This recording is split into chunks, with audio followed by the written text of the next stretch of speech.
So how do you actually find top projects like, for example, Goblintown that has been trending so much in the last few weeks? I'm going to discuss that in this video. We're going to go through exactly how you would appraise a new NFT project and the things you would look out for.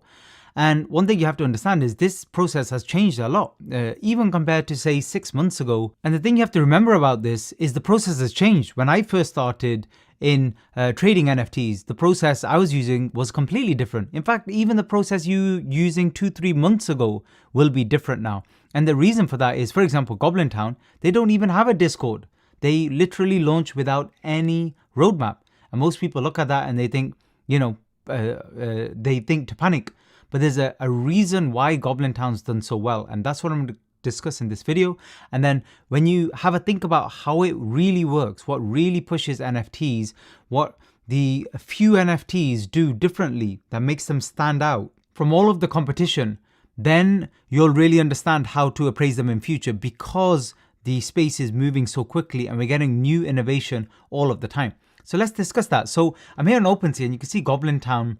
Their floor price at the moment is 2.8 and they've done so far 41,000 ETH in volume since launch. So a massive amount. Now this was a free mint. And in this particular collection, you can see, even if you're completely new to NFTs, we're going to talk about a few more advanced ideas in this video, but even if you're brand new, one thing you'll be able to notice very quickly is that there is something unique about the artwork. What's unique about it? Well, it's very different to what you commonly see. Now, I'm not saying there haven't previously been collections where there have been pictures of goblins or something similar, but generally some of the better collections, they've gone for the more pristine, let's call it pristine looking PFPs, because that's what people want. So what they did was they flipped the script here and they said, we'll go for the ugliest PFP possible. And I'm sure those of you who have been in the space for a while, when you first saw a picture of a goblin, you're probably thinking, what the hell is this?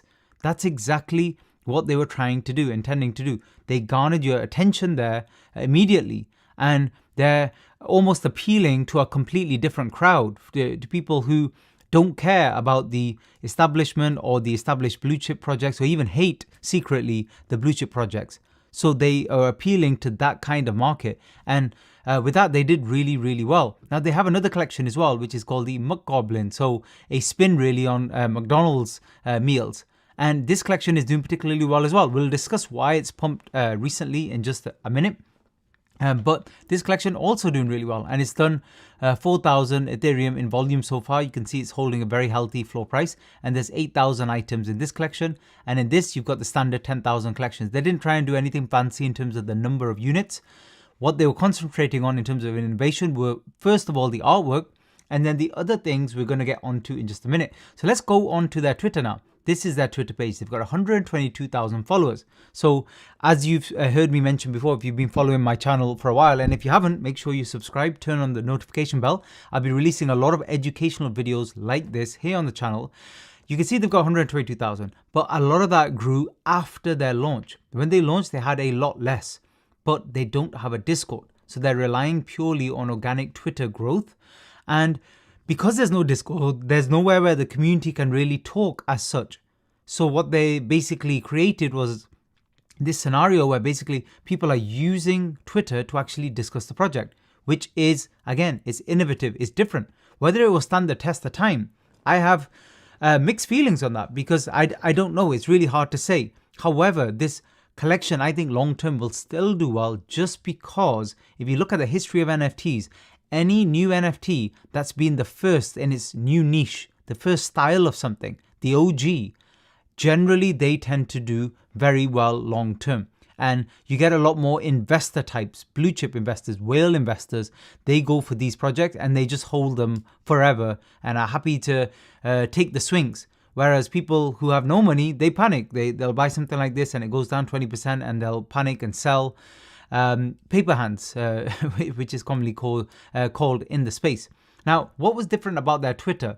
Now here, if you scroll, and I did go do a lot of digging, and I went back to when they literally first started. They've got so many tweets on here because what they tend to do is retweet everything that has Goblintown WTF tagged into it. And I don't know if I'm not sure if it's every single one or they just select which ones they prefer.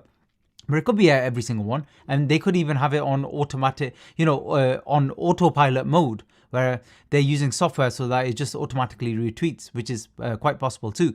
But remember, when they first launched, their whole marketing plan was on Twitter alone, which in theory is unique because they're doing it without a Discord, and they're relying on organic growth alone. And what's really innovative is their counterculture approach. So they were literally appealing to those people who didn't care about having the fanciest, best looking PFP, which when you think about it is quite different. And when we look at their first ever kind of website when they now started, so let me show you a picture of that. This was it. This is what it looked like. Again, very different, very innovative. It was almost like a text messaging conversation between two different goblins.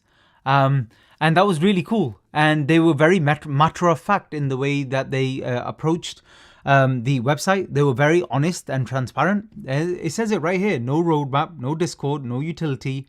Contract wasn't actually written by goblins. We're reserving 1,000 goblins because we want to. And that's it. And then hashtag goblin follow goblin. And that was the end of it. And that's really cool as well, because that's rarely seen within this space.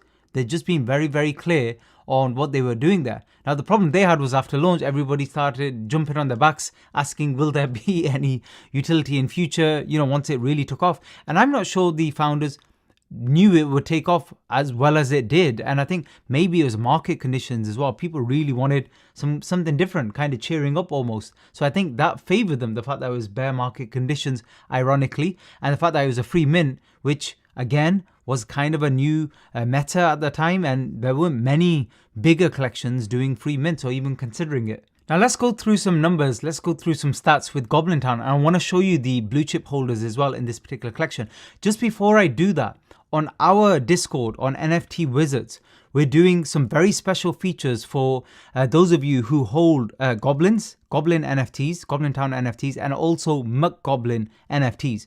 If you join our Discord, and you'll see the in the description below, there's a link there. If you join, you'll get some extra special features on our Discord. I won't give anything else away, but when you go there, you'll see exactly what I mean. We've actually set up our Discord so that it accepts via the Clubland bot. It actually verifies that you're holding one of these NFTs, and then you'll see exactly what you get. So what I actually wanted to show you here is a couple of the other kind of dashboards here I have, including the holder number. And here you can see blue chip holders.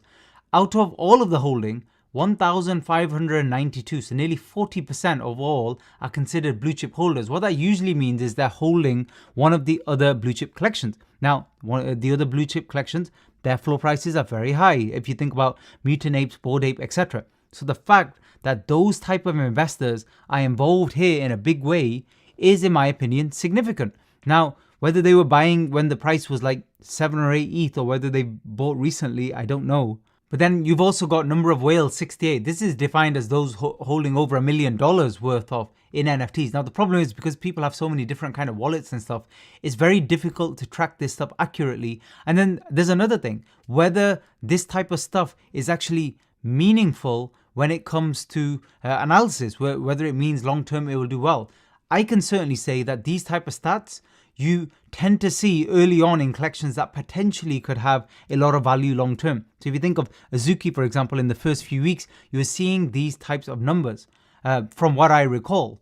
And this is another interesting chart. So how long people are actually holding this particular collection. Now, obviously it's very early days because it's only been 30 days, but what you're looking to see on these types of charts are a bigger proportion holding this for the longer term, less and less people flipping them for a day or two. There'll still be some doing that, especially if the floor price tends to go up, because you can make a quick ETH if somebody accepts your offer and you get something that's undervalued perhaps, and there's nothing wrong with that.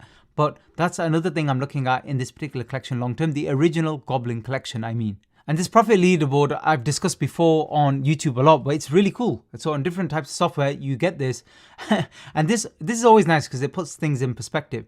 In this massive bear market where people think they can't flip anything for any type of profit, you've got a few addresses here that have flipped this particular collection for ridiculous numbers. We're talking quite a few with over $250,000 US just in flipping this particular collection. Now, obviously, it would have been a lot of NFTs that they would have bought, but When they were first launched, the price was free, and then it was very cheap thereafter too. The other thing I like to look at is kind of number of listings as well.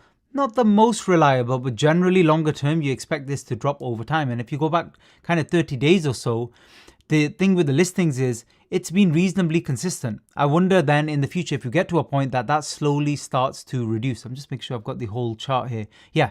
So basically that's another thing I'm looking at. And also the floor price, which has been trending downwards ever since that peak.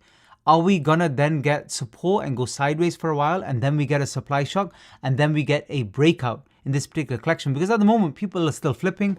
The original people who minted are making decisions about whether they should just sell now for 2.8 or 3 ETH and move on, or what they should do about that. And then obviously investors are making decisions here as well. And it's not just obviously the NFT price that's the issue right now, it's the price of Ethereum in general and the uncertainty in the crypto market. And the problem you have here when you look at the floor depth, so this is basically at different prices, how many listings there are. You can see there's a lot of resistance going up, but then after potentially it could lighten up. But this is also not reliable this early after a launch, because if we did move up to 4 ETH, then we could have another 200-300 listings at 4 to 5 to 6 ETH anyway. So this is not particularly reliable at the moment, in my opinion. So that's my quick kind of review there. I hope some of those insights actually help you see how things are changing and how fast things are changing now.